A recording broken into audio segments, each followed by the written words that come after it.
Hello, আসসালামু আলাইকুম everyone. শুরু করতে যাচ্ছি প্রাচীর। লিখেছেন নূপুর ইসলাম। নিশাত একটু তাড়াতাড়ি পা চালালো। সে এখন যাচ্ছে একটা টিউশনিতে। হেলেদুলে অফিস থেকে বের হতে হতে বলতে গেলে অনেকটা দেরি হয়ে গেছে। তাড়াতাড়ি হতে হবে অবশ্য এমন কোনো কথা নেই। তাড়াতাড়ি কেন, 1 ঘন্টা লেট হলেও সমস্যা নেই। এটা বলতে গেলে তার পার্ট টাইম টিউশনি। তাদের এলাকার মধ্যেই এক বাড়ি। ছাত্রের চেয়ে ছাত্রের মায়ের সাথেই তার ভাব বেশি। এই টিউশনি ঘাড়ে নিয়ে সে আছে ছোট্ট একটা চাকরিতে। চাকরি বলতে যা বোঝায় নিয়ম মাফিক আসা, নিয়ম মাফিক যাওয়া, আসলে সেরকম কিছুই নেই। তার চাকরি আরামের চাকরি। জাপানি একটা প্রজেক্টস, দরিদ্র শিশু কিশোরদের প্রাথমিক শিক্ষা, দরিদ্র মহিলার হাতে কাজ শেখানো, অভাবগ্রস্ত গর্ভবতী মেয়েদের বিভিন্ন সেবা ও সাহায্য ইত্যাদি ইত্যাদি করে থাকে। তাদের এলাকায় ব্রাঞ্চে সে আছে। সে ছাড়াও আরও 2-3 জন আছে, অবশ্য সেবা বলতে নামের। যা আসে উপর থেকে খেতে খেতে থাকে ধুলা পরিমাণ। সেই ধুলা তারা ছড়িয়ে ছিটিয়ে আরাম আয়েসে বসে থাকে। শুধু যখন ওপর মহল থেকে অফিসার আসে তখন একটু দৌড়াদৌড়ি, এই যা। বাকি সময় আরামই আরাম। যদিও বেতন খুব বেশি না, তবু বাড়ির কাছে এরকম আরামের চাকরি আর কয়জনই বা পায়। সে বলতে গেলে খুবই সুখী মানুষ। ওই যে কথায় আছে না, সুখে থাকলে ভূতে কিলায়। এই টিউশনিটা কিছুটা সেই রকম। দুনিয়ার বিশ্ব বাদর, কোনো টিচারই টিকে না। একই এলাকার মানুষ হিসেবে পরিচিত, তাই খুব করে বলল। এভাবে বললে কি আর নিষেধ করা যায়? তাই সেও রাজি হলো। কেউ না টিকলেও সে টিকে গেল। অবশ্য না টিকে উপায় কি? সে হলো বসে বসে মাছি মারার টাইপ টিচার। কি দরকার মেরে ধরে এত শেখানোর? সে হাই তুলে আরামসে নাস্তা টাস্তা খায়, স্টুডেন্টের মায়ের কাছে সুখ দুঃখের গল্প শুনে। ব্যাস, এইভাবে আরামে যাচ্ছে দিন। নিশার থাকতে থাকতে গুনগুন করতে লাগলো। তার গানের গলা ভালো, ভালো বলতে বেশ ভালো। সজল ভাই প্রায় বলবে, একটা পেজ খুলে ফেলি নিশো, শুধু তোর গান ছাড়বো, 2 দিনেই ভাইরাল। নিশাত হাসে। কারণে অকারণে হাসার রোগ তার আছে। অবশ্য হাসির আসল কারণ কেউই জানে না। হাসি এমন এক জিনিস যা দিয়ে দুনিয়ার সব কিছু আড়াল করা যায়। দুঃখ আড়াল করা যায়, কষ্ট আড়াল করা যায়, এমনকি ঘৃণা, রাগ, জেদ, মনের পোষা আগুন, সব। দুনিয়াদারের অর্ধেক মানুষও এই হাসির উপরই টিকে আছে। তাই সেও হেসে হেসে দুনিয়াদারির খুঁটি গাড়ছে।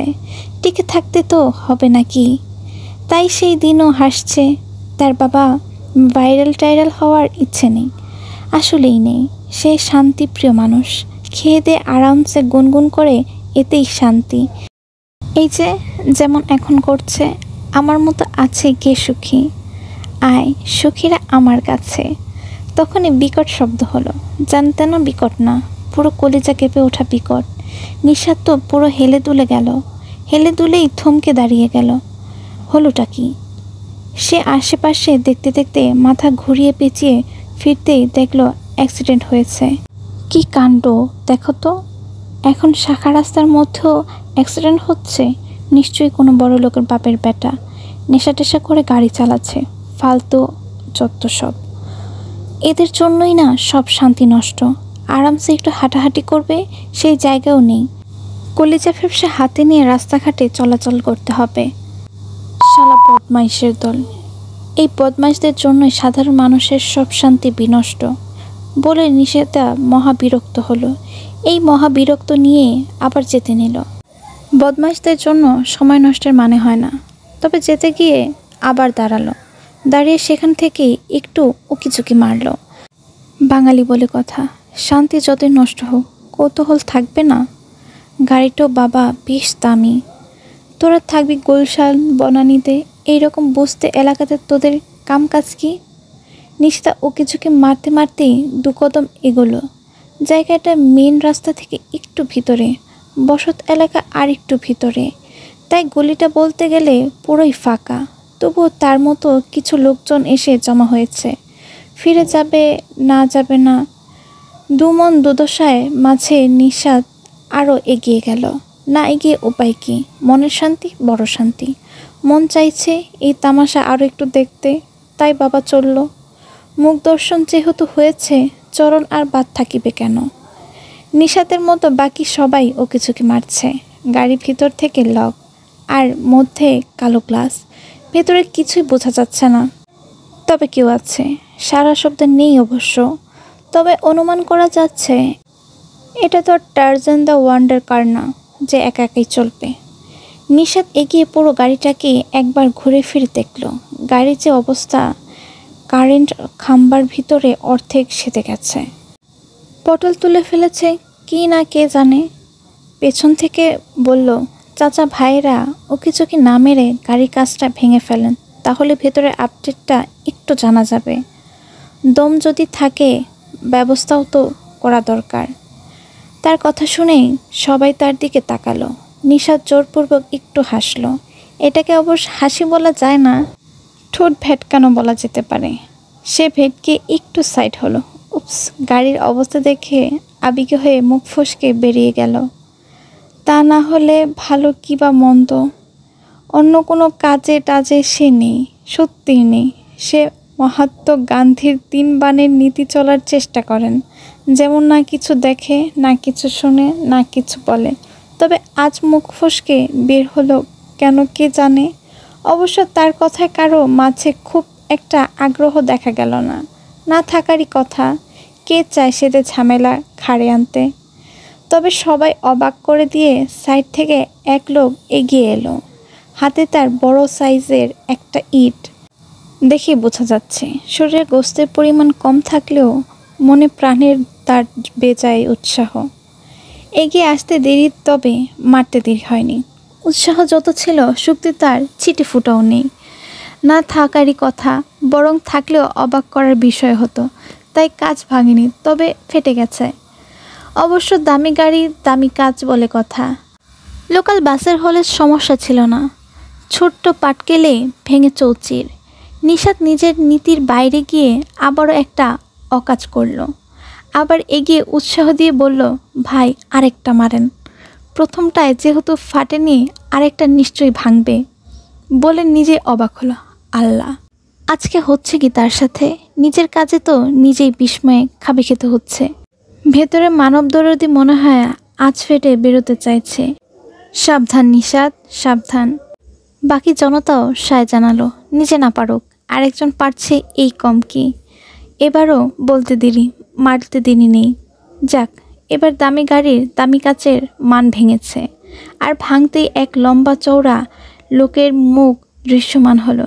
জ্ঞান নেই, হেলে পড়ে আছে, সম্ভবত মাথা লেগেছে, রক্তে মাখামাখি। সিটবেল্ট পরা না থাকলে এই ব্যাটার মাথা নির্ঘাত কদবেলের ভর্তা হয়ে যেত। অবশ্য তার ভাবনা খাপে খাপে মিলে গেছে। বড়লোক বাপের বেটাই, আলালের ঘরে যে দুলাল দেখাই বোঝা যাচ্ছে। ওরে বাবা, হাতে কি রোলেক্স নাকি? সে ইটওয়ালা ভাই ভাঙা কাজ গলিয়ে হাত ভেতরে নিয়ে লক খুলল। খুলে নাকের কাছে হাত নিয়ে বলল, বেঁচে আছে। আরে বেঁচে আছে বলে সবার দিকে তাকালো। কোন আশায় তাকালো কে জানে। আজকাল অ্যাক্সিডেন্ট বাঁচার চেয়ে মরা বেশি এন্টারটেনমেন্ট। তাই কারোর আর তেমন উৎসাহ দেখা গেল না, বরং সবার এমন ভাব মরলেই ভালো ছিল, ঝামেলা শেষ। এক একজন তো কেটেও পড়ল। বাকি যে কয়জন আছে তারা কবিতার মতো বলল, হাসপাতালে নিতে হবে, হাসপাতালে নিতে হবে। অথচ নেবেটাকে? এখান থেকে থানা বলুক আর হসপিটাল সবই বহু দূরে। ইটওয়ালা ভাই হতাশ হলো, দীর্ঘশ্বাস ফেলে বলল, কেউ তো আসেন, লোকটাকে তাড়াতাড়ি হাসপাতালে নিতে হবে। এবার বাকি কয়েকজনও কেটে পড়তে লাগলো। অবশ্যই বাকি কয়েকজনের মধ্যে সে নিজেও। সে ভাই আগেই বলেছে, সে শান্তিপ্রিয় মানুষ, দুনিয়া দাবির কোনো ঝামেলাই নেই। লোকটা তার দিকে অবাক হয়ে বলল, আপা আপনিও চলে যাচ্ছেন? নিশাত চোখ মুখে এক বালতি অসহায় এনে বলল, ভাই আমি অবলা নারী, কী বা করব? লোকটা একটু রেগে বলল, একটা মানুষ মরে যাচ্ছে আর আপনি ইয়ার্কি করছেন? সাহায্যের জন্য অবলার সবলা কি? তাও কথা, মনের মন। তোর জ্বালায় আর বাঁচি না, তোর শান্তির চক্করে এখন লও ঠেলা। সে এগিয়ে গেল। সারা জীবন তো এমনি এমনি পার করে ফেলল। চলো আজ একটু পুণ্য করা যাক, মানব দরদি সেকশনও একটু শান্তি পাবে। জীবনে অন্তত একবার কাজে এসেছে। তাকে এগিয়ে যেতে দেখে লোকটা বলল, রিক্সা করে তো নেওয়া যাবে না, আপনি একটু দাঁড়ান, আমি মেন রোড থেকে সিএনজি নিয়ে আসছি। বলে লোকটা দৌড়ে চলে গেল। নিশাত মাথা চুলকালো, এই লোক তো মহাসমাজসেবক। তখনই উফ শব্দ হলো। নিশাত চমকে ফিরে তাকালো। লোকটা মনে হচ্ছে পুরোপুরি জ্ঞান হারায়নি। সে তাড়াতাড়ি এগিয়ে গিয়ে লোকটাকে সোজা করলো। গালের মধ্যে আলতো থাপড়ে বলল, আপনি ঠিক আছেন? হ্যালো ভাইয়া, হ্যালো। লোকটা কোনো রকম টেনে চোখ খুলে কিছুক্ষণ তাকিয়ে রইল, তবে মনে হচ্ছে না কিছু দেখেছে। বাল্ব ফিউজ হওয়ার আগে যেমন ফুরুত করে জ্বলে ওঠে, এটাও মনে হয় সেই রকম কিছু। আর তার ভাবনাকে সত্যি করে লোকটা সত্যি সত্যি কিছুক্ষণ তাকিয়ে পুরোপুরি জ্ঞান হারালো, যাকে বলে পুরোপুরি আউট। নিশাত বেরিয়ে এলো। 2 মিনিটের মাথায় মহাসমাজসেবক সিএনজি নিয়ে হাজির। আনতেই সে মহাসমাজসেবক আর সিএনজিওয়ালা ধরাধরি করে সিএনজিতে তুলল। গাড়ির ভেতরে তেমন দরকারি কিছু নেই, মোবাইল টোবাইল নেই। নিশাত একবার চোখ বোলালো। সে ভালো করেই জানে তারা সরতেই কেউ না কেউ আসবে গাড়ি হাতড়ে দেখতে। তবে হাতড়ে নেওয়ার মতো তেমন কিছু কোনো জিনিস নিশাতের চোখে পড়ল না। কেমন বড় লোকের বেটা কে জানে। তবে এই বেটাকেই তুলতে গিয়ে বলতে গেলে তারা 3 জন মানুষই গড়াগড়ি খেলো। কি খেয়ে এমন সাইজের হয়েছে কে জানে, লম্বায় জিফার ফেল। সে বিরক্ত মুখে ওড়না দিয়ে মাথা চেপে ধরল। যেতে যেতে তো আর শরীর আর কিছু বাকি থাকবে না। আহারে, তার জামাটা শেষ, একদম শেষ। কোন দুঃখে যে আজে পড়েছিল।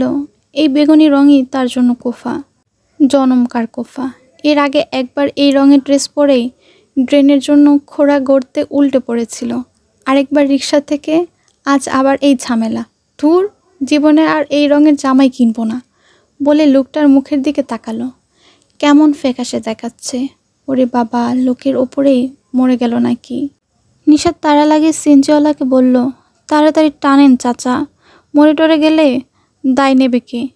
সামনে যে হসপিটাল পান সেটাই নেন, টাকা পয়সা ব্যাপার না, লাখ টাকার হাত সাথেই আছে। সমাজসেবক কটমটি তাকালো। নিশাত আগের মতো একটু হাসলো। একে অবশ্য এবারও হাসি বলা যায় না, ভদ্রতা সূচক ঠোঁট ভেটকানো বলা যেতে পারে। বাসায় ফিরতে ফিরতে নিশাতের 9টা বেজে গেল। অ্যাক্সিডেন্ট কেস, ঝামেলা তো কম না, তার মধ্যে নাম ঠিকানা কোনো আতাপাতা নেই। একটা স্বাভাবিক পুরুষ মানুষ ঘর থেকে বের হলে আর কিছু না থাক, অন্তত ওয়ালেটটা তো সাথে থাকবে। এই বান্দার তাও নেই। খুন টুন করে পালাচ্ছিল নাকি রে বাবা, আল্লাহই জানে। কপাল, সবই কপাল। নিজের নীতির বাইরে গিয়ে কিছু করলো, তাও আবার কিলার টিলার বেরিয়ে যায় নাকি দেখো। অবশ্য হসপিটালের লোক পুলিশ ইনফর্ম করেছে, আর এই পুলিশের জন্যই তো যত দেরি হলো। হসপিটাল কর্তৃপক্ষের পুলিশ আসা না পর্যন্ত এমন ভাব, যা হবার হোক, কোনো ছাড়াছাড়ি নেই। আরে বাবা, এটা কি বিলেত? অ্যাক্সিডেন্ট হলে পুলিশ দৌড়ে চলে আসবে। বাংলা সিনেমায় সব ভুজুং ভাজুং দেখালেও একটা জিনিস একেবারে সঠিক দেখায়, পুলিশ আসে, সব কাহিনী শেষ। তো তারা তো আর মন্ত্রী এমপিদের ছেলে মেয়ে না, ফোন দিলেই দৌড়ে চলে আসবে। নিশাতের তখন ইচ্ছে করলো নিজের মাথায় নিজেই দেওয়াল ঠুকতে। কোন দুঃখে যে এই নাটকের অংশ নিয়েছিল, এতক্ষণে টিউশনি শেষ করে বাসায় ফিরে আরামসে এক ঘুম নিতে পারত। ধুর ধুর। আর সেই সমাজসেবক মহা আনন্দে সব করল। এমন স্প্রিংওয়ালা মানুষ তো সে জীবনে দেখেনি। চেনা নেই জানা নেই, দৌড়ে দৌড়ে সব ওষুধ টষুধ আনলো, রক্তের ব্যবস্থা করলো। নিশাত অবশ্য আর নড়ে চড়েনি, ঘরে বসেছিল। কি দরকার ভাই, হসপিটালে আনার দরকার এনেছে, এখন যা করার ডাক্তারই করবে। আজরাইলের সাথে ছুরি কাছি নিয়ে লড়াই করার ক্ষমতা ডাক্তারের আছে, তার তো নেই। তাই বাবা নিরপেক্ষ অভিব্যক্তি নিয়ে নিশাত চেয়ে চুপচাপ বসে রইল। পুলিশ আসে কখন কে জানে।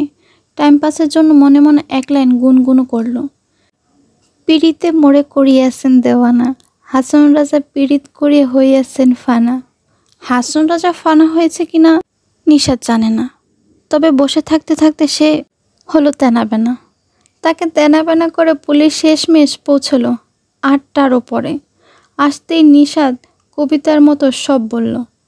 গাড়ি কোথায় আছে সেই ঠিকানা দিল, তাদের নাম ঠিকানা মোবাইল নাম্বার রেখে তবেই রেহাই দিল। আরে বাবা, জীবন বাঁচিয়েছি, খুন করিনি। সময় মতো যদি না আনতাম এতক্ষণে আজরালের সাথে সাক্ষাৎ ঠিক হয়ে যেত। তাই সে কানে ধরেছে, জীবনে আর কোনো নাটকে অংশ নেবে তো ভালোই, ফিরেও তাকাবে না, যা হবার হোক। চোখ কান বন্ধ করে সোজা হেঁটে পগার পার। বাসায় ফিরে নিশাত কলিং বেল দিতেই দরজা খুলল তার মামাতো বোন সাবা। তার বয়স 14, এবার ক্লাস 9-এ উঠেছে। বয়স 14 হলেও সাবাকে দেখতে লাগে বাচ্চা মেয়েদের মতো। টিংটিঙে শুকনা, ছোট্ট পিপুলি, আদুরে একটা মুখ। 5-6-এর মেয়ে বলেও তাকে অনায়াসে চালিয়ে দেওয়া যাবে। বাবা মায়ের শেষ বয়সের সন্তান। পুষ্টির অভাবে না গোষ্ঠীর দিকে গেছে কে জানে। তার মা মামাও একই অবস্থা। ছোটোখাটো মানুষ ওরা, বয়স বাড়ছে না কমছে দেখে বোঝার উপায় নেই। তবে তা নিয়ে এই বেচারি পড়েছে মহাবিপদে। একটু মোটা লম্বা হওয়ার জন্য কী যে কসরত করছে একমাত্র আল্লাহই জানে। সাবা তাকে দেখে নায়িকা ববিতার মতো কান টান ঢেকে দিল এক চিৎকার। এই মেয়ে নাটক করতে উস্তাদ, অবশ্য নাটক করলেও তার মুখ খুব ন্যায় ওটা। চর থাপ্পড় তো কম দেয় না, তাও পিছু ছাড়ে না। পিছু পিছু ক্যাঙ্গারুর মতো লাফাবে আর মাথা খাবে। অবশ্য না খেয়ে উপায় কি, বড় হলো তার হাতে পায়ের নিচে। সে চিৎকার দিয়ে বলল, কি হয়েছে আপু? তার চিৎকারে মা ঘর থেকে দৌড়ে এলো।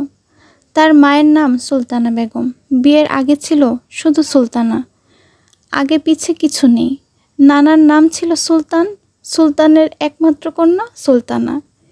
এই শুধু সুলতানা নিয়ে তো আর সমাজে টেকা যায় না। এই বিয়ের আগে যোগ করেছিল আক্তার, বিয়ের পরে সেটাকে চুটকি মেরে উড়িয়ে বসিয়েছে বেগম। এখন আপাতত এটা দিয়েই চলছে, মনে হয় বাকি জীবন এটাই চলবে। কেননা মেয়েরা দুইবারই নিজের নামের খোলস বদলায়, এক জন্মের সময়, দুই বিয়ের সময়। মৃত্যুর আগ পর্যন্ত আর বদলা বদলি নেই। বিয়ের পরে যেটা হবে সেটাই পার্মানেন্ট। সে বিয়ে থাক না থাক, নামের আর বদলা বদলি নেই। সুলতানা দৌড়ে এসে চিন্তিতভাবে নিশাতের হাত মুখ শরীরে হাত বুলালো। সব তো ঠিকই আছে, জামা ভরা এত রক্ত কেন? আল্লাহ, হয়েছেটা কি? একা একা কোথায় কোথায় যায় তার কোনো ঠিক ঠিকানাই নেই। কত করে বলেছে এই ছায়ের চাকরি করার দরকারই নেই। কত ভালো ভালো ঘর থেকে সম্বন্ধ আসে, এই মেয়ে তো শুনেও শোনে না। একবার গায়ে দাগ লাগলে সেই দাগ মোছার ক্ষমতা কি আর আছে তার কাছে? মায়ের চিন্তা নিয়ে নিশাতের তেমন ভাবান্তর হলো না। তার মায়ের চিন্তা এক বিশাল ডাব্বা আছে, সেই ডাব্বা ভর্তি চিন্তা আর চিন্তা। আজকে রান্না করবে কি সেই নিয়ে চিন্তা, তেল 1 মাস যাবে কিনা সেই নিয়ে চিন্তা, আজকে কি কি কাজ করতে হবে তা নিয়ে প্রতিদিন ঘুম থেকে উঠেই বিশাল চিন্তা। সাবা স্কুলে যাওয়া, তার ভাইয়ের শরীর, তার ভাইয়ের বউয়ের মেজাজ, তার মধ্যে এক্সট্রা সাবজেক্ট হলো তার মেয়ে দামড়ি হচ্ছে, বেহায়া হচ্ছে, লাজ লজ্জা দিন দিন নাই হচ্ছে, সেটা নিয়ে এক সাগর চিন্তা। তাই সে জুতো খুলতে খুলতে স্বাভাবিকভাবেই বলল, কিছু হয়নি মা। কিসের কিছু হয়নি? জামা ভরা এসব কি? নিশাত নিজের দিকে তাকালো। সিএনজিতে দুজনে ধরাধরি করে বসেছিল, মাথায় চেপে ধরেছিল ওড়না। ধরলেও কি, তার গায়ের রক্তে পুরো মাখামাখি হয়ে গেছে। ধুর, কোথাকার কে না কে তার রক্তে মাখামাখি হয়ে সে বসে আছে। সে বিরক্ত মুখে বলল, একজন অ্যাক্সিডেন্ট করেছিল, সাহায্য করেছি, চিন্তার কিছু নেই বলেই ভেতরে চলে গেল। গোসল করা দরকার। সুলতানা হাফ ছাড়ল। তার কলিজার পানি নেই। এমনিতেই এই মেয়েকে নিয়ে থাকে সে দুনিয়ার চিন্তায়। পেটে রাখলে কি হবে? কোন পদের যা হয়েছে সে তো ঠাউরি করতে পারে না। নিশাত কাপড় টাপড় নিয়ে সোজা বাথরুমের সামনে এসে দাঁড়ালো। দরজার ভেতর থেকে বন্ধ। সে বড় একটা দীর্ঘ নিঃশ্বাস ফেলল। এই বাড়িতে কোনো অ্যাটাচ বাথরুম নেই, ছোট ফ্ল্যাট, একটা ছোট ড্রয়িং রুম আর 3টা রুমই তার মামা অতি বুদ্ধি নাড়িয়ে চাড়িয়ে কোনো রকম করেছে। খাট আর একটা আলমারি ছাড়া কিছু রাখতে গেলে 10 বার চিন্তা ভাবনা করেও কুল কিনারা মেলে না। সে বাড়িতে একের অধিক বাথরুম থাকা বিলাসিতাই বটে। তাই পুরো বাড়িতে একটাই কমন বাথরুম। কেননা 1.5 কাঠা জমিতে তার মামা, অবশ্য মামির ভাষ্যমতে একবেলা কোনো রকম খেয়ে ছেঁড়া শার্ট স্যান্ডেল পরে ঈদের কাপড় টাপড় না নিয়ে সকালাত ইত্যাদি ইত্যাদি বিসর্জন দিয়ে এই জায়গা নাকি কিনেছে। কিনে রাতের ঘুম হারাম করে 2তলা বাড়িটা করেছে। নিচেরটুকু আপাতত ভাড়া। এই ভাড়া বাড়ির ২য় তলায় উঠতে হয় খুব চিকন সরু সিঁড়ি দিয়ে। এমন না আরেকটু চওড়া হতো না, মামার জায়গা বাঁচানোর কোনো রাস্তাই ছাড়েনি। যদি সিঁড়ি ছাড়া দোতলায় ওঠার গাইবে কোনো ব্যবস্থা থাকতো, তার মামা প্রাণপণ দিয়ে সেটাও করে ফেলতো। নিশাত দীর্ঘশ্বাস ফেলে মাথা নাড়ল। নেড়ে চলে যেতে গিয়েও আবার ফিরে এলো। সে, সাবা আর মা থাকে এক রুমে, বাকি দুটো, একটাতে মামা মামি আর একটায় সজল ভাই। সজল ভাই তার মামাতো ভাই, তারা ২ বছরের ছোট বড়। সে লেখাপড়া করলেও সজল ভাই অর্ধেক গিয়েই শেষ। তার নাকি ভালো লাগে না। মামা মামিও কোনো মাথা ব্যথা নেই। বর্তমানে মামার সাথে দোকানে বসে, সেই দোকান থেকেই মনে হয় ফিরেছে। রুমের দরজা তো হাট করে খোলা, হয়তো এসে ফ্রেশ হতে বাথরুমে গেছে। এই বান্দার এক মুদ্রা দোষ, দুনিয়া উল্টে যাবে, তবে বাথরুমের ভেতর থেকে কথা বলবে না। নিশাত এসে দাঁড়িয়ে ঠোঁট টিপে হাসল, হেসে সুন্দর করে দরজায় একটা টোকা দিল। সজল ভাই ভেতর থেকে গলা খাকিয়ে দিল, এটা সংকেত, মানে এসে ভেতরে আছে। নিশাত আবারও টোকা দিল। এবার অবশ্য কোনো শব্দ নেই, জানা কথা, করবেও না। তার ধৈর্য ওই গলা খাকানির দেওয়ার পর্যন্তই। তবে নিশাত জানে, এখন আস্তে আস্তে সজল ভাইয়ের মেজাজ পারদ আকাশ ছোপে। নিশাত আবার টোকা দিল, এবার অবশ্য একটা না, পরপর কয়েকটা, যেন খুব প্রয়োজন। তখনই কল ছাড়ার শব্দ হলো, মানে এখন বের হবে। নিশাত টুকটুক করে আরও 2টো দিল, দিয়েই এক দৌড়। সজল ফট করে দরজা খুলেই এক হুঙ্কার ছাড়ল। বাথরুমের দরজা লক, তবুও কে এমন দরজা ভাঙল? ছেলের হুঙ্কার শুনে হেনা বেগম উঁকি দিল। এমনিতেই আপাতত সে আছে মহা টেনশনে। সজলের বাবা শেষ বাজার থেকে এক কাতলা মাছ পাঠিয়েছে। কাতলা মাছের অবস্থা বড়ই শোচনীয়, ধরতেই গলে যাচ্ছে। সুলতানা বহু কষ্টে আষ্টে চাষ্টে ছাড়িয়ে কেটে নিয়েছে। বোঝাই যাচ্ছে পচা দেখে কম দামে দিয়ে বেচেছে। বেচুক, সমস্যা সেটা না। তার এত বছরের সংসারে এমন পচা ধচা খেয়ে খেয়ে তারা সবাই মোটামুটি অভ্যস্ত। সমস্যা হলো ফোন দিয়ে বলেছে মাথা দিয়ে মুড়ি ঘন্ট করতে, অথচ বাড়িতে মুগ ডাল এক দানাও নেই। মুড়ি ঘন্টটা করবে কি দিয়ে? মুড়ি দিয়ে? বাড়িতে এসেই পুরো বাড়ি মাথায় নেবে। সে বিরক্ত মুখে বলল, ষাঁড়ের মতো এমন চেঁচাচ্ছিস কেন? চেঁচাবো না? 1000বার বলেছি বাথরুমে গেলে টুকাটুকি করবে না। কে টুকাটুকি করলো? আমি কিভাবে বলবো? চোখের মধ্যে তো এক্সট্রা পাওয়ার নেই। ভেতর থেকে বসে বসে দেখবো বাইরে কে? হেনা আর কথা বাড়ালো না, রান্নাঘর থেকে বের হলেন। রান্না সুলতানি করুক, এমনিতে কাজ টাজ তার ভালো লাগে না। তবে কপাল গুনে জামাই পেয়েছে, জম্মের গরু, বসা দেখতেই পারে না। ভাগ্যিস সংসার ভেঙে সুলতানা এসেছিল, তা না হলে গায়ের হাড্ডি একটাও আর আস্ত থাকতো না। তাই এই কাতলা মাছের কালবৈশাখী যা যাওয়ার সুলতানের উপর দিয়েই যাক। অবশ্য গেলেও সমস্যা নেই, সুলতানা ঠান্ডা প্রকৃতির বোকা মহিলা। বোকা হলেও কঠিন, সব কিছু খুব স্বাভাবিকভাবে হজম করে, শান্তভাবে চুপচাপ বসে থাকে। ওয়াহিদ চোখ খুলে দেখল তার মা চোখে মুখে দুশ্চিন্তার রেশ নিয়ে তাকিয়ে আছে। পাশে আসিফ আর নিতু। আসিফ তার অ্যাসিস্ট্যান্ট, নিতু ছোট বোন। ছোট হলেও তার আচরণ বড় বোনের মতো, সব কিছুতে মাতব্বরি করার একটা বদ অভ্যাস আছে তার। অবশ্য এর পুরো ক্রেডিট মাকে দেওয়া যায়। তিনি নিজে যেমন সব কিছুতে মাতব্বরি করেন, তেমনি মেয়েটাকেও সেই শিক্ষা দিয়েছেন। সুবর্ণা আলতো করে ছেলের মাথায় হাত রাখল।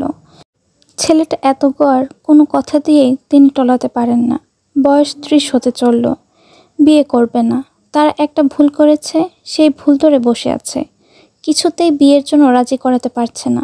ছেলের এক কথা, থাকবে নয় পুরোপুরি শেষ হবে। আর শেষ না হওয়া পর্যন্ত অন্য কোনো ডিসিশনে সে যাবে না। মানুষ কত ভুলই তো করে। সময় ভিন্ন ছিল, তারাও একটা ভুল ডিসিশন নিয়েছে, সেটা ধরে বসে থাকার মানে হয়?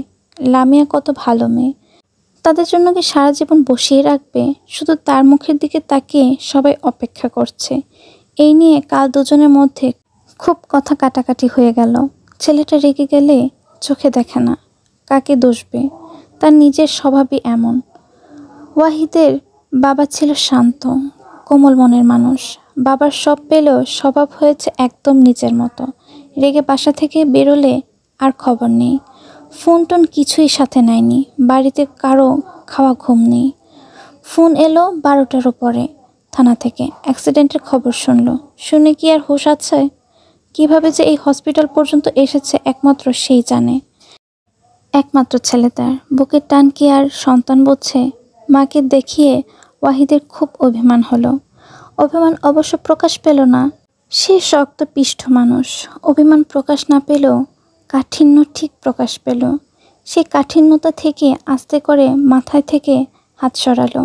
সরিয়ে আসিফের দিকে তাকিয়ে বিরক্ত মাখা কণ্ঠে বলল, 10 মিনিট সময় দিলাম। এই ক্যানোলা টেনোলা যা আছে সব খোলার ব্যবস্থা করো, আমি ফিরবো। সুবর্ণা আঁতকে উঠে বললেন, সে কি? একদম না ওয়াহিদ, অনেক রক্ত গেছে, একটু অপেক্ষা করো, আমি ভালো হসপিটালে নেওয়ার ব্যবস্থা করছি। ওয়াহিদ মায়ের কথা কানেও নিল না। কেন নেবে? সে কি তার কথা কানে নিচ্ছে? তাই নিজেই উঠে ক্যানোলা খুলতে গেল। সুবর্ণা ওয়াহিদের হাত চাপটে ধরল, আর চোখে পানি। সারা জীবন নিজের জেদ বজায় রাখার মানুষ তিনি, অথচ ছেলে জেদের কাছে নাস্তা নাবুদ হতে হচ্ছে। আর এই সব হচ্ছে ওয়াহিদের পাপার জন্য। তার সাথে পারেনি, তবে ছেলেটার মাথা পুরো ওয়াশ করে রেখে গেছে। এখন তিনি কোনো কিছু দিয়েই টলাতে পারেন না। ওয়াহিদ এবার হাত সরালো না। মা তার কি আর কেউ না জানুক, ওপরওয়ালা জানে। মাথা থেকে একবার হাত সরালো, তাতেই তার বুক টনটন করছে। আবার সরাবে সেই ক্ষমতা তার আছে? তাই চোখ বন্ধ করে নিশ্চুপ কিছুক্ষণ বসলো। তারপর শান্তভাবে বলল, বাসায় যাও মা, আমি সারাদিন এখানেই আছি, রাতে মিটিং আছে, এখান থেকে অ্যাটেন্ড করব। আজ সব বাদ, তুমি যাও মা। সুবর্ণা অসহায়ভাবে কিছুক্ষণ বসলো। সে ভালো করেই জানে তার যেমন ছেলে অন্তঃপ্রাণ, তেমনি সেও ছেলে অন্তঃপ্রাণ। তাই কাল রাগ করেই বলেছিল, মায়ের কথা না শুনলে মরা মুখ দেখবে। সুবর্ণার স্বামীকে মরার হুমকি দিয়ে যত সহজে কাবু করেছিল, সন্তানকে অত সহজে করতে পারেনি। কেননা এই হুমকিতে তার স্বামী এক সময় নীতির বাইরে গিয়েও চুপ হয়ে গিয়েছিল। তবে ওয়াহিদ হয়নি, বরং উল্টো রেগে মেগে আগুন আগুন হয়ে ড্রয়িং রুমের জিনিসপত্র অর্ধেক ভেঙে চুরে নিজের মতো বেরিয়ে গেছে। চেনে তো ছেলেকে। এখন রাগ না পড়া পর্যন্ত আর কাউকে চিনবে না। তবে তার ধারণা ছিল ছেলের সব কিছুর ঊর্ধ্বে তার মা। তবে কাল থেকে ধারণা পরিবর্তন হলো। আর এই সব কিছু, সুবর্ণ কিছু কিছু জিনিস বাস্তবে তো ভালোই, মনে মনে ভাবতেও ভালো লাগে না। আজও লাগলো না। তবে আজ ওয়াহিদের বাবার কথা তার খুব মনে পড়ল। সব কিছু নিজের মতো করে নিতে পারার জন্য তার ভেতরে এক অহংকার ছিল। আত্মীয় স্বজনদের মধ্যে বড় গলায় বলতো, স্বামীর সন্তান সংসার সব কিছু হাতে রাখার জন্য যোগ্যতা লাগে, সবার সেই যোগ্যতা থাকে না। অথচ আজ মনে হলো কায়সার স্ত্রীকে ভালোবেসে হোক আর সংসারের শান্তির জন্য হোক, নিজে থেকে সব ছেড়েছে বলেই আজ সে অনন্যা। এই যে ছেলের ছাড়তে না বলে কিছুই পারছেন না। সে চোখে পানি নিয়ে উঠে বেরিয়ে এলো। নিতু কিছু বলার জন্য মুখ খুলবে আর আগেই ওয়াহিদা আঙুল তুলে আগের মতোই বলল, চটকনা খেতে না চাইলে এখান থেকে ভাগ। চটকনা দেওয়ার অবস্থা আছে তোমার? আমার না থাক। বলেই ওয়াহিদ আসিফের দিকে তাকালো। আসিফ ঢোক গিলল। এমন বদমাইশ লোক জীবনে দেখেনি। অ্যাসিস্ট্যান্ট দিয়ে ছোট বোনকে চটকনা দেওয়াবে। ভেবেছিল এই মাসেই রিজাইন দেবে। হলো কই, মাথা ফাটিয়ে বসে আছে। এখন আবার সুযোগের অপেক্ষায় বসে থাকো। দূর, যন্ত্রণা আর ভালো লাগে না। তোমার মনে হয় না বেশি করছো? করলে করছি। নিতুর রাগে চোয়াল শক্ত হলো। তবুও শান্তভাবে বলল, আমরা সবাই তোমার ভালো চাই ভাইয়া, অথচ এমন ভাব করছো যেন আমরা তোমার শত্রু। বাসায় যা। সেটা তো যাবই। লাইক হয়েছ না, এখন মা বোনকে লাগে নাকি? ওয়াহিদ আর কথা বাড়ালো না। এর সাথে তর্কে জিতবে এমন কেউ পয়দা হয়েছে কি না আল্লাহই জানে। যে সম্পর্কে সামান্য সুতোই নেই, সে সম্পর্কের জন্য বসে থাকা বোকামি ছাড়া কিছুই না। লামিয়া আপু খুবই ভালো মেয়ে ভাইয়া। ওয়াহিদ নিতুর দিকে চোখ তুলে তাকালো, শান্তভাবে বলল, দুনিয়ার আগে কে এসেছে, তুই না আমি? নিতুর আগের মতোই শক্তভাবে বলল, আগে এসেছ তো কি হয়েছে?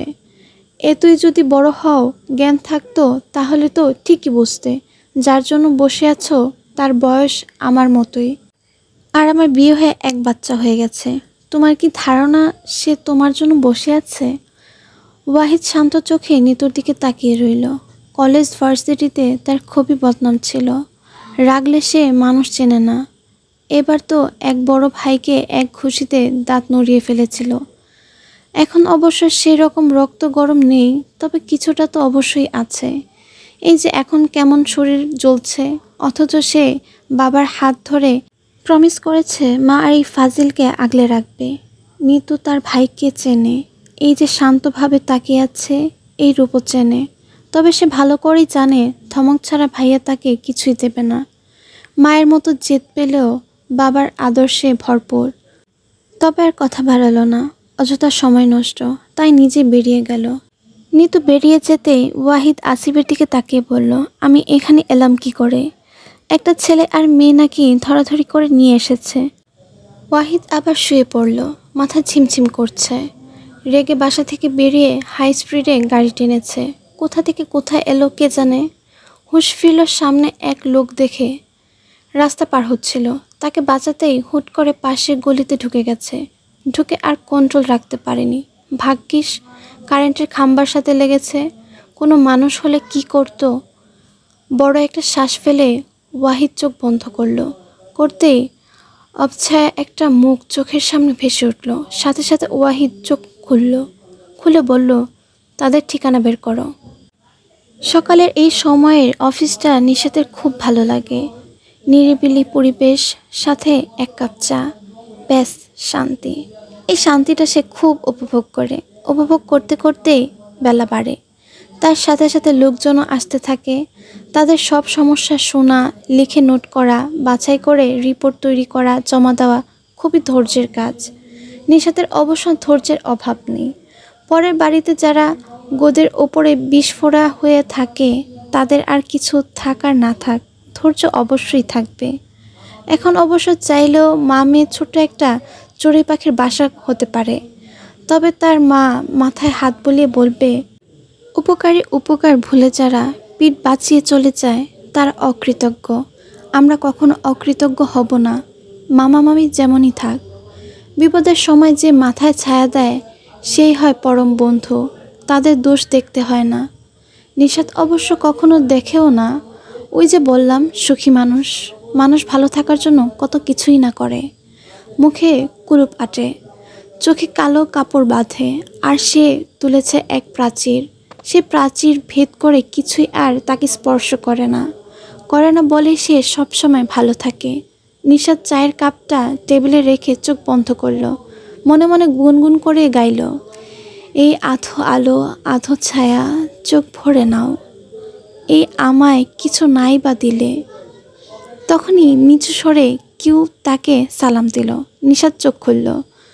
15-16 বছরের এক মেয়ে দাঁড়িয়ে আছে, গায়ে মলিন কাপড়, চোখে মুখে সংকোচ। সে কিছুক্ষণ তাকিয়ে রইল, তারপর ছট করে সোজা বসে স্বাভাবিকভাবে খাতা টেনে নিতে নিতে বলল, ওয়ালাইকুম সালাম। নাম? মেয়েটা মাথা নিচু করল, যেন নাম বলা খুবই লজ্জার কাজ। মাথা নিচু করে আস্তে করে বলল, আফিয়া। বসো। আফিয়া ধীরে ধীরে বসলো। নিশাত লিখতে লিখতেই বলল, কত মাস চলছে? আফিয়া অবাক হয়ে তাকালো। নিশাত একটু হেসে বলল, এত অবাক হওয়ার কিছু নেই। 2 বছরের উপরে হয়েছে এখানে কাজ করি, এতটুক তো অনুমান করাই যায়, কি বলো? আফিয়া এবার একটু হাসলো। নিশাত অস্বাভাবিক কথায় তার জড়তা অনেকটাই কমে গেল। সে একটু হেসেই বলল, 3 মাস। ভালো। যা যা লাগবে এনেছ? দাও। আফিয়া সব এগিয়ে দিল। নিশাত নিয়ে গুছিয়ে রাখতে রাখতে বলল, ফোন নাম্বার কি দিয়েছ? আমার তো নেই, বাবারটা দিয়েছি। সমস্যা নেই, আমি সব লিখে রেখেছি। তুমি যদি ভাতাটা পাও জানিয়ে দেওয়া হবে। কতদিন লাগবে? বেশি দিন না, ফোনে জানিয়ে দেওয়া হবে। আফিয়া উঠল, ধীরে ধীরে বেরিয়ে গেল। নিশাত সেই যাওয়ার দিকে তাকিয়ে রইল। মেয়েটাকে দেখে মনে হয় খুব ক্লান্ত, কেমন হেলে দুলে হাঁটছে, এই অবস্থায় এইভাবে হাঁটা ঠিক না। পরে টরে গেলে তো বিপদ। কাঁধে ব্যাগ ফেলে যে বয়সে স্কুলে যাওয়ার কথা, কলেজে যাওয়ার কথা, সেই বয়সে বিরাট এক দায়িত্ব নিয়ে ঘুরে বেড়াচ্ছে। কি হয় এভাবে তাদের কৈশোরটা নষ্ট না করলে? অবশ্য গরিব মানুষের শৈশব কৈশোর বলতে কিছু হয় না। তাদের একটাই দুনিয়া, পেটের ক্ষুধা। আর এই দুনিয়ার চাহিদা মেটাতে তারা নেমে পড়ে জ্ঞান হওয়ার পর থেকেই। নিশাতের ধ্যান ভাঙল ফোনের শব্দে। ব্যাগ থেকে মোবাইল বের করতেই দেখল অচেনা নাম্বার। অবাক অবশ্য হলো না। এখানে কাজ করার সুবাদে অহরহ অচেনা নাম্বার থেকে কল আসে। একবার তো পায় এক নেতার কল। সে কি আর অত নেতা টেতা চিনে? দিয়েছে রাগে। সরকারি জায়গায় টিউবওয়েল পাস হয়েছে, তবুও তারা বসাতে দেবে না। বাবারে বাবা, কি আগটুম বাগটুম। অবশ্য কোনো লাভ হয়নি। তারা সাধারণ হতে পারে, তবে তাদের উপরে যারা আছে তারা তো সাধারণ না। যাই হোক, তাই আজকে সে সুন্দরভাবে ফোন রিসিভ করে কানের পাশে রাখতে ওপাশ থেকে তার চেয়েও সুন্দর অতি ভদ্রভাবে কেউ বলল, হ্যালো, আসসালামু আলাইকুম।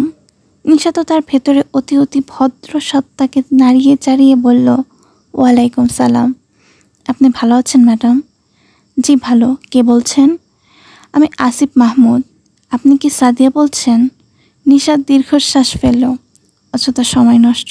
ধুর, সেকেন্ডেই ভদ্রসত্তাকে ছুমন্তর করে উড়িয়ে পড়ল, জি না, রং নাম্বার বলে ফট করে কল কাটল। আসিফ কেটে যাওয়া ফোনের দিকে তাকিয়ে ঠুক গিলে ওয়াহিদের দিকে তাকালো। ওয়াহিদের দৃষ্টি অবশ্য তার দিকে নেই, তার দৃষ্টি ল্যাপটপে। রাতে মিটিং, সেটাই প্রস্তুতি নিচ্ছে। হসপিটাল থেকে সোজা সেখানে জয়েন করবে।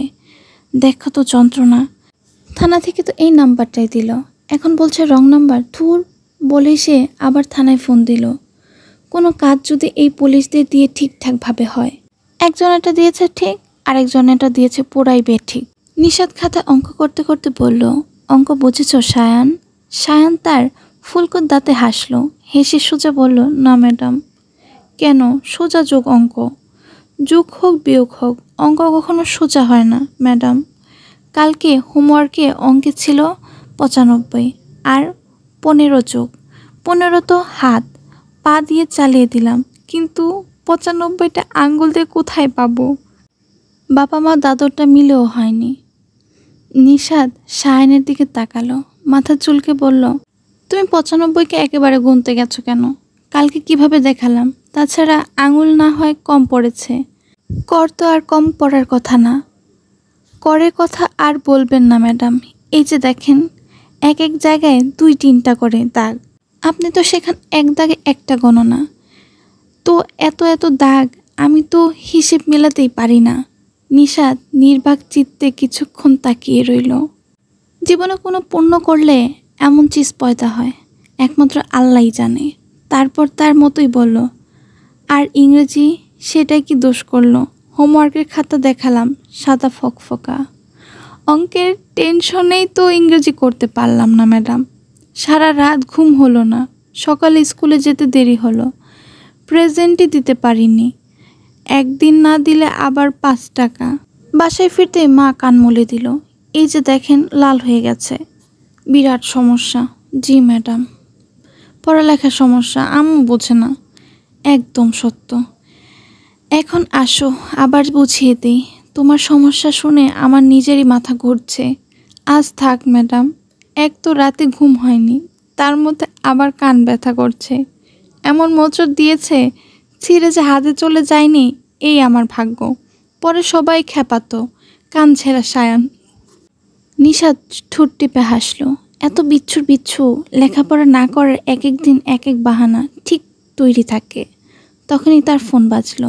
সে ব্যাগ থেকে বের করতেই দেখল সেই সকালের নাম্বার। ধুর বলেই ফট করে কেটে মোবাইল পুরো অফ করে ফেলল। আসিফ এবারও কেটে যাওয়া ফোনের দিকে তাকিয়ে রইল।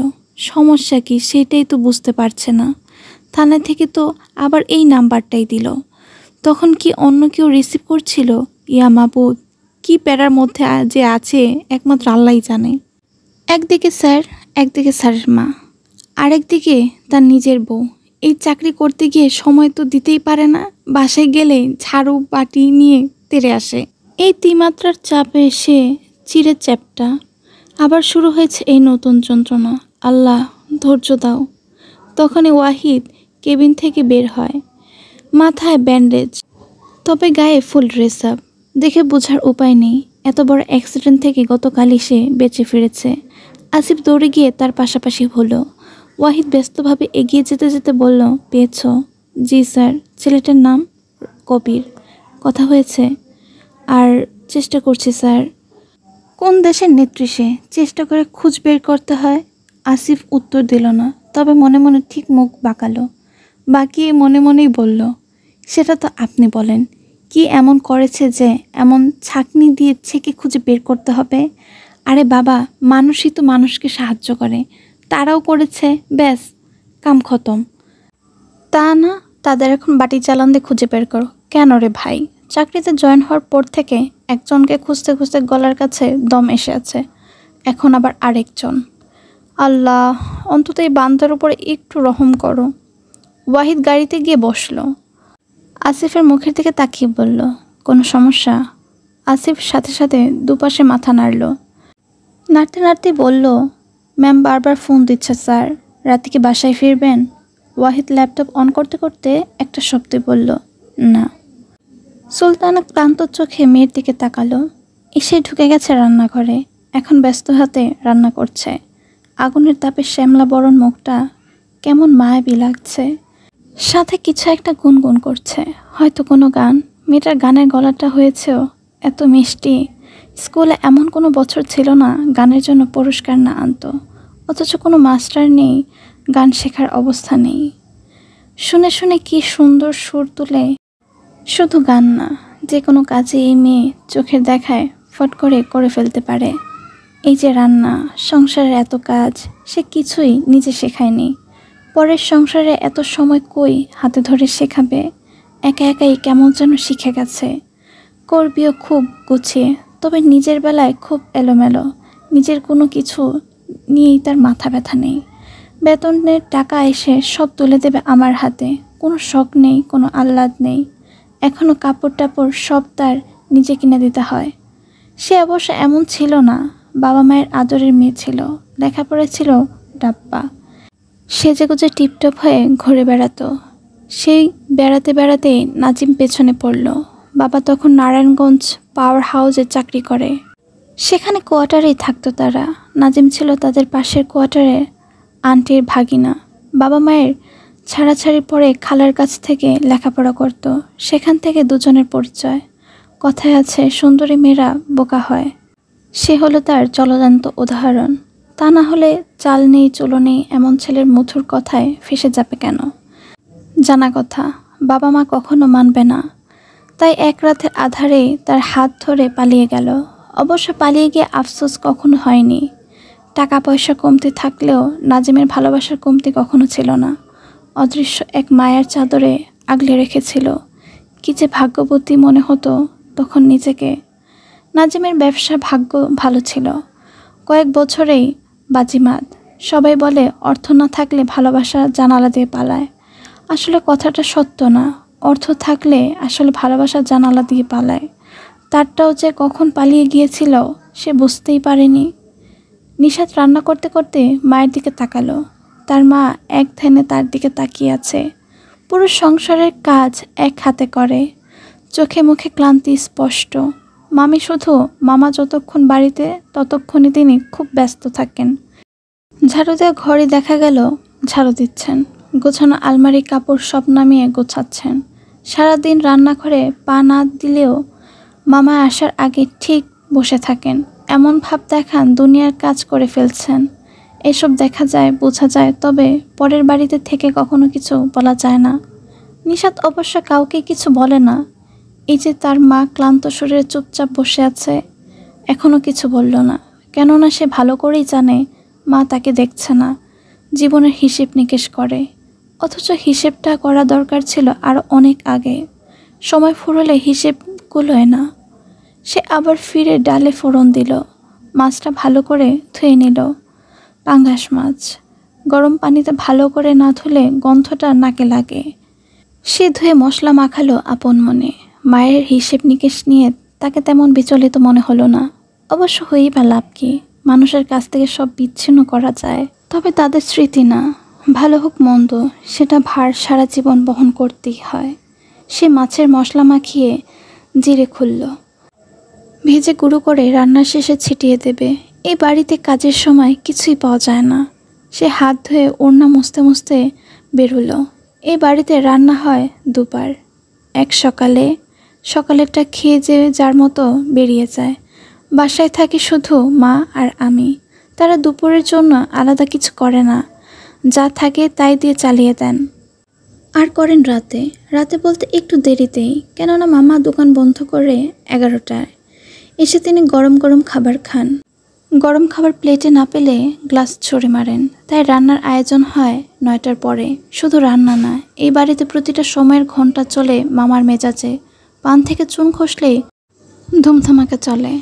আর এই ধুমধামাকার মামার নাম হলো মুঘল সম্রাট জালালউদ্দিন আকবর। বাবা ছিলেন সুলতান, ছেলে মুঘল সম্রাট। নাম যত ভারী, মানুষ হিসেবে অবশ্য তিনি ছোটোখাটো মানুষ। তবে বলে না, ছোট মরিচের ঝাল বেশি। তার মামার জন্য কথাটা 100% সত্য। তিনি সব কথায় আগডুম বাগডুম করেন। বাজারের নাম করা বড় মুদি দোকান তার। বেচাকেনা কেমন নিশাত জানে না, তবে মামির হাই হুতাশে রেলগাড়ি চলতেই থাকে। মামা শুধু আগডুম বাগডুম করে তা না, পুরুষ মানুষ হওয়ার যত গুণ সবই তিনি ধারণ করে বসে আছেন।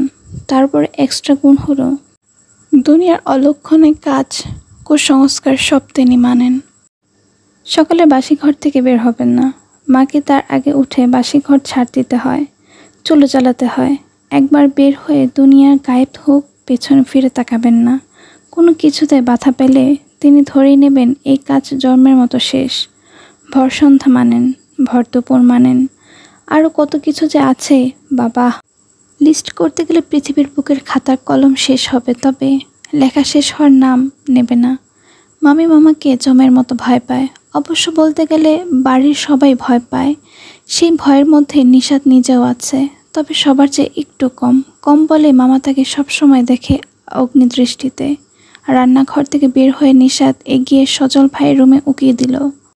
সে কি এসেছে? আসলে যদি নিজে একটু পাঠানো যায়।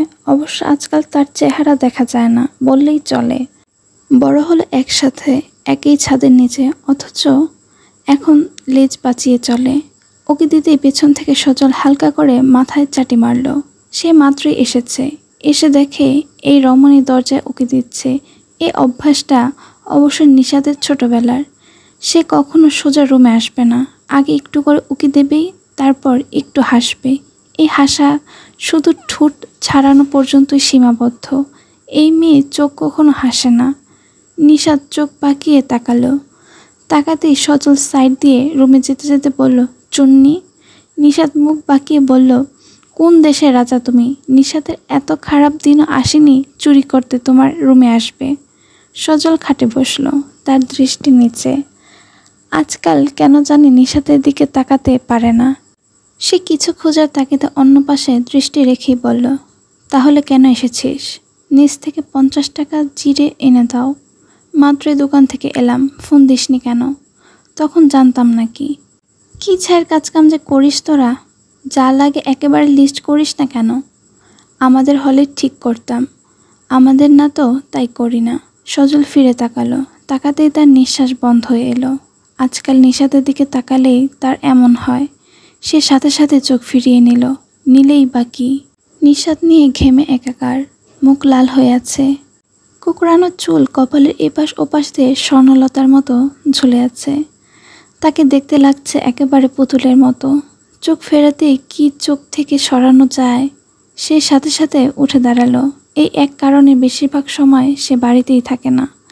নিশাতের সাইড কেটে সে আবার বেরিয়ে গেল। নিশাত সেই বেরিয়ে যাওয়া দেখল। দেখতে দেখতে ওড়নার কোনা দিয়ে নাক মুখ মুছল। সন্ধ্যার পর থেকে ছাদের গরম নামে, ঘরে টেকা যায় না। মুছতে মুছতেই চেঁচিয়ে বলল, যাচ্ছ যখন 1 হালি লেবু আর 10 টাকার ধনেপাতাও নিয়ে এসো। সজল সিঁড়ি দিয়ে নামতে নামতেই নিশাতের লেবু আর ধনেপাতার খবর শুনল। শুনে হেসে বলল, সারা জীবন শুনে এলো মেয়েরা চোখ দেখলেই বোঝে কোন ছেলে তাকে কোন নজরে দেখে, অথচ এই মেয়ে দুনিয়ার সব বোঝে কিন্তু কারো নজর বোঝে না, নাকি বুঝতে চায় না। সুবর্ণা ভিলা। ওয়াহিদ এলো আজ 2 দিন পরে। মায়ের ওপরে অভিমান করেই আসেনি। স্নেহ ভালোবাসাকে কখনো শিকল হিসেবে ব্যবহার করতে নেই। ব্যবহার করলেই ছিঁড়ে ফেলার একটা প্রবণতা আসে। আর তার মায়ের সব ভালো গুণের মধ্যে একটা খারাপ দিক হলো তিনি সব কিছু নিজের মতো চান। প্রথমে বলবেন, তারপর রাগ দেখাবেন, তারপর বাধ্য করবেন যে কোনো উপায়ে। বাবা কখনো মায়ের উপরে কিছু বলেননি। ওয়াহিদ বলে না, বাবা মারা যাওয়ার পরে আরও না। একজন তো চলেই গেল, মা চলে গেলে বাঁচবে কি নিয়ে, এটা মা জানে। জেনে হাতিয়ার হিসেবে ব্যবহার করছে। ভালোবাসাকে কখনো হাতিয়ার বানাতে নেই। হাতিয়ার হাতিয়ারই হয়, সেটা ভালোবাসার তৈরি হোক আর লোহার, ছিন্ন ভিন্ন করবেই। তাই আজ আসার কোনো ইচ্ছে ছিল না। নিতু ফোন করে ফোনের ভেতরেই ছাপিয়ে পড়ে বলল, মায়ের যদি কিছু হয় তোমার ভাব আমি ছুটিয়ে ফেলবো, বলে দিলাম ভাইয়া। মায়ের প্রেশারের সমস্যা আছে, হঠাৎ করে অবস্থা খুব খারাপ হয়। নিশ্চয়ই এই 2 দিন কোনো ওষুধ নেয়নি। মায়ের উপর যত অভিমানী থাক, অসুস্থতার কথা শুনে কোনো সন্তানের পক্ষেই বসে থাকা সম্ভব না। আর ওয়াহিদের পক্ষে তো আরও না। সে এগিয়ে মায়ের পাশে বসল। সেই দিন তার মায়ের মতোই আলতো করে সেও তার মায়ের মাথায় হাত রাখল। সুবর্ণা ছেলেকে দেখে স্বস্তির নিঃশ্বাস ফেলল। ছেলে অভিমান করে সেই দিন মাথা থেকে হাত সরিয়ে দিলেও সে হাত টেনে বুকে নিল। মেয়েরা বড় হতে হতে ঘর কোনো হয়, ছেলেরা যায় বাহিরে। সে বাহির থেকে ফেরাতে সুতোর প্রয়োজন হয়। অনেক আগে ভুল করে ভুল সুতোয় তারা ছেলেকে বেঁধেছিল। এখন না পারছে কাটতে, না পারছে সইতে। এমন এক ভুল সুতোয় ফেসে গিয়েছে তার ছোট বোন। তার কাছেই তো বড় হয়েছে, সন্তানের মতো আগলে রাখতেন। সব আবদার মুখে আসার আগে পূরণ করতেন। ছোট্ট একটা ভুল, সেই ভুলে তার আদরের বোন আজ অন্য জগতে। আর যার জন্য আজ আদরের বোন অন্য জগতে, তার মেয়েকে কিভাবে সে ছেলের বউ হিসেবে মেনে নেবে? অনেক দিন পর সুবর্ণা হেরে গেলেন, মমতার কাছে হারলেন। সন্তান হারানোর চেয়ে হেরে যাওয়া ভালো। তবে এই হারার মধ্যেই জিত আছে, কেননা নিজে থেকে হারিয়ে যাওয়া মানুষ কখনো খুঁজে পাওয়া যায় না। নিশাত তার আরামের চাকরিতে আরামে অফিসে এসে পৌঁছলো 10:30টারও পরে। ঠান্ডা লাগবে কি না কে জানে। মাথা ভার হয়ে আছে, নাক গলা চেপে আসছে। তাই 1 কাপ আদা চা বলে নিজের জায়গায় বসলো। অবশ্য আজকে শান্তি নেই। হাতের কাজ জানা দরিদ্র মহিলাদের জন্য 10টা সেলাই মেশিন পাস হয়েছে। মেশিন 10টা, মহিলা এসে হাজির হয়েছে দুনিয়ার। এমনিতে ছোট্ট অফিস, তার মধ্যে এমন হইচই। নিশাত মাথা ধরে যাচ্ছে। তবুও ভাগ্য ভালো, হাসিব ভাই সামলাচ্ছে। তার দ্বারা আজ এসব হতোই না। তাই সে গা এলিয়ে বসলো। বসতেই ফোন বাজলো। Unknown number. আজকেও অবাক হলো না, না সেই নাম্বার থেকে আর কল আসেনি। অবশ্য আসার রাস্তাও রাখেনি। বাসায় ফিরে আগে ব্লক। এসব অতি ভদ্র ছেলেদের ভালো করেই জানা আছে তার। মেয়েদের কণ্ঠ শুনলেই ইচ্ছে করে বানিয়ে বানিয়ে অন্য নাম বলবে। 1 কথায় 2 কথায় কথার মালা গাঁথবে। তারপরে তো শুরু হয় রেলগাড়ির ছকছকাছক। সে বাবা এইসব ঝকঝকাঝকে নেই। আগে সব রাস্তা ক্লোজ, পুরোপুরি ক্লোজ। তাই আগের মতো অতি ভদ্র সত্তাকে জাগিয়ে সুন্দরভাবে রিসিভ করলো। আজকের ফোনও তো হাতে পড়ে। কিন্তু তাকে হতাশ করে সে আগের কণ্ঠই, তার চেয়েও গলে গিয়ে বলল, আসসালামু আলাইকুম ম্যাডাম। নিশাত বড় একটা শ্বাস ফেলে বলল, ওয়ালাইকুম আসসালাম জনাব। আমি সাদিয়া বলছি না, এটা রং নাম্বার, বলেই ফট করে আজকেও কাটলো। আসিফ অসহায়ভাবে ওয়াহিদের দিকে তাকালো। আজকে অবশ্য সে ল্যাপটপে ডুবে নেই। অফিসের চেয়ারে গা এলিয়ে বসে আছে, দৃষ্টি আসিফের ওপরেই। আসিফ বড় একটা দীর্ঘশ্বাস ফেলল। ছেলেটার সাথে তো খাপে খাপে সব মিলছে। ফোন করতেই ধরল। কথাও বলল সুন্দর করে। স্যারের কথাও জিজ্ঞেস করলো। তবে এর বেলায় এমন গড়বড় হচ্ছে কেন? বারবার থানায় গিয়ে ঘুরে ফিরে এই নাম্বারই আনছে। আবার যেই ঠিকানা দিয়েছে সেখানে কোনো বাড়িই নেই। আবার তার নাম্বার করে রেখেছে ব্লক। বাধ্য হয়ে সব বলল স্যারকে। তার স্যারও কম কি, নাচর বান্দার শেষ সীমানা। নিজের মোবাইল দিয়ে বলল, এটা থেকে করো। করলো তাই। এখন দেখো জ্বালা। ওয়াহিদ ঝট করে উঠল, উঠে মোবাইল এগিয়ে নিজে কল দিল। নিশাত এবার মহাবিরক্ত হলো। কাজের সময় অযথা ঝামেলা বলছে না, তবু এক রেকর্ড বাজাচ্ছে। কোথাকার কোন সাদিয়া পাদিয়া। সে বিরক্ত হলো। বিরক্ত হয়ে ফোন রিসিভ করে প্রায় ছেড়ে বলল, হ্যালো। হ্যালো। নিশাত থমকালো। সে ভেবেছিল আগের লোকই, তাই কান থেকে ছট করে একবার মোবাইল নামিয়ে নাম্বার দেখল। নাম্বার তো আগেই দেখাচ্ছে, নাকি ভুল হলো কোথাও। কেমন ভারী ভয়ঙ্কর কণ্ঠ। এই কণ্ঠ যদি কাউকে একবার ধমক দেয়, বাপরে, এক ধমকেই কাজ কাম খালাস। তাই সাথে সাথেই গলে গেল। নরম কণ্ঠে বলল, সরি, কে বলছেন? সাদিয়াকে দেওয়া যাবে? নিশাতের ইচ্ছে করল দেওয়ালে নিজের মাথা নিজেই ঠুকতে। আল্লাহ, তার ধারণা ছিল তার ভেতরে অসীম ধৈর্য। তবে আজ বুঝল, ধৈর্য অসীম হোক আর সসীম, দুনিয়ার প্যারার কাছে কিছুই কোলায় না। সে দাঁতে দাঁত চেপে বলল, হ্যাঁ রে ভাই, আমি সাদিয়া, বলেন কি দরকার? ওয়াহিদ এক সেকেন্ডের জন্য থমকালো। সেই দিন অ্যাক্সিডেন্টের পরে তার তেমন কিছু মনে নেই, তবে আবছা একটা মুখ। অন্য কোনো মুখ হলে সমস্যা ছিল না। দেখেছে, সে জানে এটা তার ভ্রম। যেই মেয়ে তাকে হসপিটালে এনেছে সে পূর্ণবয়স্কা নারী, আর সে দেখেছে সেই 10 বছরের ছোট্ট একটা মুখ। এই মুখ তার মাথায় সেট করা। তাই এমন অবস্থায় হয়তো ভ্রম তৈরি হয়েছে, তবুও কেন জানি তার মনে অন্যরকম একটা অস্বস্তি হচ্ছে। এটা শেষ করা দরকার, আর শেষ করার জন্য হলেও এই মেয়েটাকে একবার দেখা দরকার। তাই নিজেকে সামলে বলল, কিছুক্ষণ আগে তো অন্য কথা বললেন। আর বলা বলি রে ভাই, অভাবের সংসার, মাতাল স্বামী, এর মধ্যে কি আর মাথা ঠিক থাকে? আপনিই বলেন, আপনার বিবেচনায় কি বলে? আপনি বিবাহিত? বিবাহিত না হলে স্বামী পাবো কোথায়? ভাড়া আনবো এমন কোনো দোকানও তো নেই। পুলিশ তো অন্য কিছু বলল। আনম্যারিড, কিসে নাকি জব করেন। পুলিশের কথা শুনে নিশাত আবার থমকালো। ব্যাপার ট্যাপার কি? পুলিশ আসলো কোথা থেকে? নিশ্চয়ই কোনো খাপলা আছে। তাই সাথে সাথে সোজা হয়ে বসলো। অতি বিনয়ের সাথে বলল, কিসের পুলিশ? আপনাদের পুলিশ স্টেশনের। নিশাতের ভ্রু কুঁচকাল। তাদের থানা পুলিশের সাথে তার কাজ কি? কোথাকার কোন সাদিয়া পাদিয়া কোন আকাম কুকাম করে রেখেছে কে জানে, এখন নিজের ঘাড়ে টেনে আনছে। সে সাথে সাথে বলল, দেখুন ভাইয়া, আমি ফাজলামি করছিলাম, আমি কোনো সাদিয়া না, এটা রং নাম্বার। অতএব ফোন দিচ্ছিলেন তাই এটুকু করলাম, কিছু মনে করবেন না, সরি। বলে আবারও নিশাত ফট করে কলটা কাটতে গেল। ওয়াহিদ সাথে সাথে বলল, ওয়েট। নিশাত সাথে সাথেই থমকালো। ধুর, দেখ তো কোন ঝামেলায় পড়লাম। পুলিশ স্টেশন থেকে এই নাম্বার দিয়ে বলা হয় এটা মিস সাদিয়ার নাম্বার। তারা সাথে সাথে চেক করেছে। তো miss what? Anyway, by chance আপনি এই মোবাইল চুরি করেননি তো? তাই হয়তো এমন তালবাহানা করছেন। নিশাত হাল ছাড়ল, ছেড়ে বলল, ভাই মাফ করেন, আমি তো ভালোই, আমার পুরো গোষ্ঠীতে কোনো ছাদিয়া নেই। আর এই নাম্বার আমি গত 5-6 বছরের উপরে চালাচ্ছি, পারলে খোঁজখবর নিন গিয়ে। তাহলে স্বীকার করছেন না কেন? কি স্বীকার করব? আপনি সাদিয়া, পুলিশকে এই নাম্বার আপনি দিয়েছেন। নিশাত বিরক্ত আর ভেতরে চাপতে পারল না। কত চাপবে? সব কিছুই তো একটা লিমিট আছে নাকি? তাই বিরক্ত মাখা কণ্ঠে বলল, আমি দিয়েছি। কবে দিয়েছি? আমার নাম্বার তো শীতের দিনে কম্বল মনে হয়, ফাজিলের ফাজিল, যে নিজে গিয়ে বিলিয়ে দিয়ে আসবো।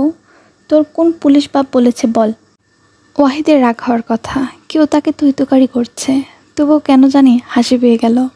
তবু হাসি চেপে বলল, সেদিন গাড়ি অ্যাক্সিডেন্ট 2 জন মানুষ আমাকে হসপিটালে নিয়ে এসেছেন, তাদের কাছে আমি কৃতজ্ঞ। আপনি কি তাদের মধ্যে একজন? নিশাতের তো আজ ছটকার উপরে ছটকা খাওয়ার দিন। ওরে বাবা, এই কাহিনী তাহলে! সেদিন রাত্রে পুলিশ তাদের নাম, ফোন নাম্বার, ঠিকানা সব রেখেছিল। আইডি কার্ডও চেয়েছিল। আইডি কার্ড সবসময় তার ব্যাগেই থাকে, তবু বলেছে সাথে নেই। নাম ঠিকানা বলেছে এলোমেলো।